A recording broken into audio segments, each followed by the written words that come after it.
그만큼 이 허임의 침법은 엄청나게 유명해서 왕들은 무조건 몸이 아프면은 허임을 찾았죠. 허임의 친구 경험방이라는 서적이 있어요. 이 사람이 쓴 친구 경험방에는 허임이 가장 아끼는 치료법이 나옵니다. 그것이 무엇이냐?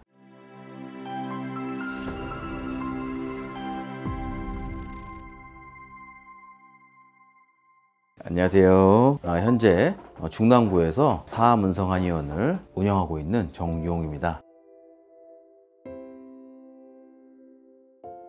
현재 저는 대한한의사협회 수석부회장으로 활동을 하고 있고요. 저는 경희대학교 의사학교실에서 의사학을 공부했습니다. 여러분들 허준에 대해서는 많이 들어보셨을 거라 생각을 해요. 저희도 지금도 사실 많은 한의사들이 허준의 동의보감을 보고서 진료에 참조하고 있습니다. 그 다음에 사실 한의사들에게 유명한 사람이 바로 허임인데요. 여러분들 조선왕조실록을 보시면요, 허임과 허준이 만나는 장면이 몇 장면이 나옵니다. 그 중에 한 장면이 있는데 우리 광해군께서 이제 침을 맞고자 하는데 허준에게 맞으려고 했는데 허준이 겸손하게 사양을 표하면서 허임이 저보다 침법에 대해서는 더 잘 압니다 라고 나오는 장면이 등장합니다. 근데 이 장면의 중요한 거는 허준이 침법을 몰랐다는 뜻이 아니라 허준은 자기보다 실력이 좋은 허임에게 침법을 맞을 수 있도록 사양하는 의미로 볼 수가 있는데요. 허준의 동의보감 보시면 허준도 침법에서는 일가견이 있습니다. 하지만 그 유명한 허준도 인정했던 우리 허임이라는 사람에 대해서 오늘은 알아볼 거예요. 허임의 침술이 얼마나 뛰어났냐면요, 허임은 고향에서 엄청나게 유명해가지고 서울로 침술의 대가로 청거가 돼서 온 인물이에요. 이분은 광해군부터 인조까지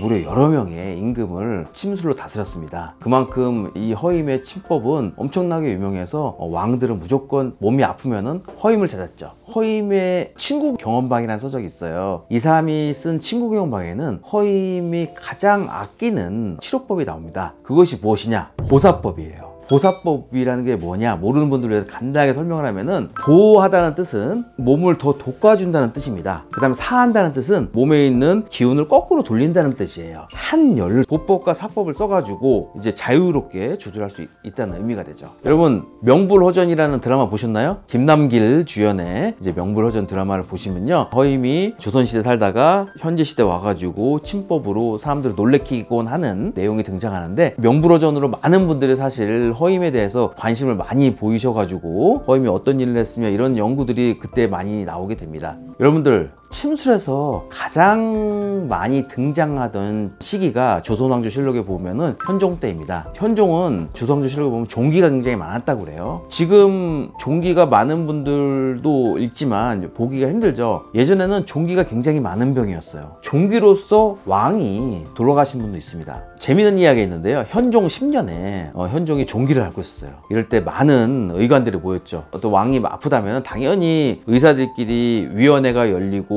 회의가 열리겠죠. 이 종기를 어떻게 해야 될까? 갑론을박을 벌리다가 어떤 사람은 짜야 된다, 어떤 사람은 그냥 약을 먹어서 치료하자, 어떤 사람은 절개를 하자, 이런 의견들이 있었어요. 하다가 그 중에 한 명의 의관이 얘기를 해서 현종의 종기를 짜내게 됩니다. 거기서 나온 고름이 조선왕조실록이나 승정원일기에서는 뭐 1kg가 됐다는 얘기도 있고 뭐 10kg가 됐다는 얘기도 있는데, 그만큼 종기에서 많은 고름이 나왔다고 합니다. 다행히 현종은 의관들의 노력으로 종기를 짜낸 덕분에 다시 왕으로 복귀하게 됩니다. 현종은 우리 의관들의 시술을 받고 나서 드디어 나았구나, 이제 내가 편하게 자겠구나 하는 이야기를 했다고 합니다. 여러분들은 상상하지 못하겠지만 종기를 가지고 있는 사람들은 엄청 아픕니다. 그걸 시술을 받고 나서 몸이 너무너무 좋아졌기 때문에 현종께서는 그런 이야기를 하셨겠죠. 현종은 이 침 시술을 너무나 사랑한 나머지 정사를 농할 때도 나는 침부터 맞겠다는 이야기를 하곤 했다고 그래요. 그래도 이제 혹시 신하들은 침을 맞다가 혹시라도 어떤 부작용 때문에 뭐 어지러울 수도 있고 하기 때문에 오늘은 침을 건너십시오, 내일 침을 맞으십시오, 그런 얘기를 했지만, 현종은 아니 상관없다, 나는 침 맞고 이렇게 건강해졌고 앞으로도 계속 침을 맞을 것이다 하면서 침의라고 침에 대한 전문적인 의사를 가까이 두고서 침을 맞았다고 하는 일화가 있습니다. 그만큼 침술을 사랑했던 현종의 모습을 볼 수 있습니다. 다음으로 침술을 좋아했던 왕이 있는데 바로 광해군입니다. 광해군은 허준에게 명령해서 동의보감이라는 책을 광해군 시대에 완성시킨 걸로 유명한 왕입니다. 광해군은 굉장히 스트레스가 많아 격심했다고 그래요. 이 격심한 스트레스를 풀 수 있는 방법으로 바로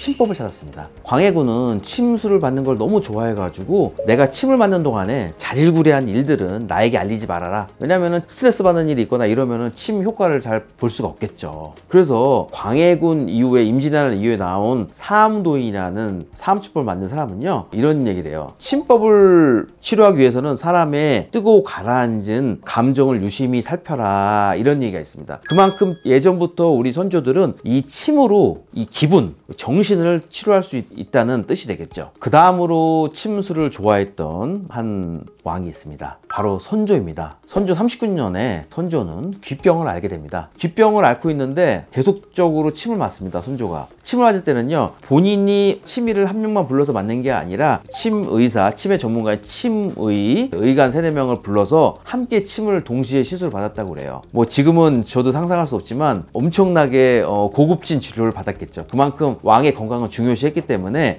우리 의관들은 소홀히 할 수 없고, 그만큼 한 명이 침을 변증해서 놓는 것보다는 여러 명이 함께 머리를 궁리해서 어떤 침이 좋을까 논의를 해가지고 신중하게 침을 맞았던 것을 볼 수가 있습니다. 이영익이라는 침의가 있었는데 이 사람은 특이하게도 번침이라는 걸 썼어요. 번침은 불로 침을 데워가지고 화기를 이용해서 몸의 경혈을 자극해서 따뜻하게 하는 침이 바로 번침입니다. 그 인조께서도 이영익을 따로 불러서 번침을 시술을 받았죠. 하지만 여러 신하들이 그런 걸 좋아하지 않았어요. 우리 선조가 3-4명의 의관을 불러가지고 침을 맞았듯이 맞아야 되는데 이영익을 너무나 개인적으로 아끼는 나머지 혼자 독대하면서 침을 맞으니까 우리 신하들은 모함을 하죠. 저걸 맞으면 안 된다. 저걸 맞으면은 몸에 안 좋을 수 있다. 이런 식으로 해서 아주 이영익이라는 사람을 엄청나게 폄하를 하고, 그 다음에 이영익을 정치적으로 쭉 끌어내려고 이렇게 노력을 하게 됩니다. 인조 10년에 임목대비가 승하하자 인조는 큰 상심에 빠졌습니다. 이럴 때 바로 효과를 본 게 바로 이영익의 번침입니다. 제 생각에도 굉장히 효과를 봤을 거라 생각해요. 왜냐? 사람이 우울증에 빠지면요, 몸도 추워지고 아무것도 하기 싫은 일이 너무 많아져요. 이럴 때 따끈한 침, 이런 침을 또 따뜻한 혈자리에 놓는다면은 굉장히 마음도 상쾌해지고 우리 임목대비에서 못 받은 어떤 사랑을